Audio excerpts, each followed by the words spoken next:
قومی اسمبلی کا اجلاس معمول کا ایجنڈا معطل کر کے پمس اسپتال واقعے پر بحث کی گئی۔ اپوزیشن نے حکومت کو آڑے ہاتھوں لیا، واقعے کی شفاف اور غیر جانبدار انکوائری کا مطالبہ کیا۔ رہنما پی ٹی آئی اسد قیصر نے حکومت کو آڑے ہاتھوں لیا، کہا شہباز اسپیڈ بے نقاب ہو گئی، وزیر صحت کے پاس عہدے پر رہنے کا کوئی جواز نہیں رہا۔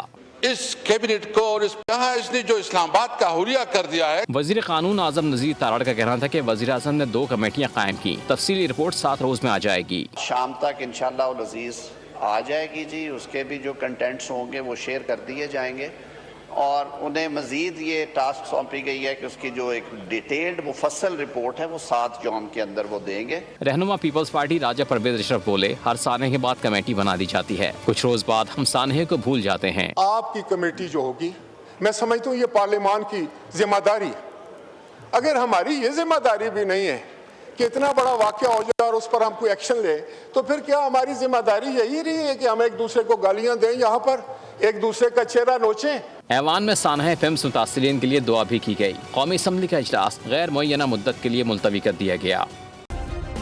سبسکرائب کریں اور بیل دبائیں تاکہ کوئی خبر رہ نہ جائے۔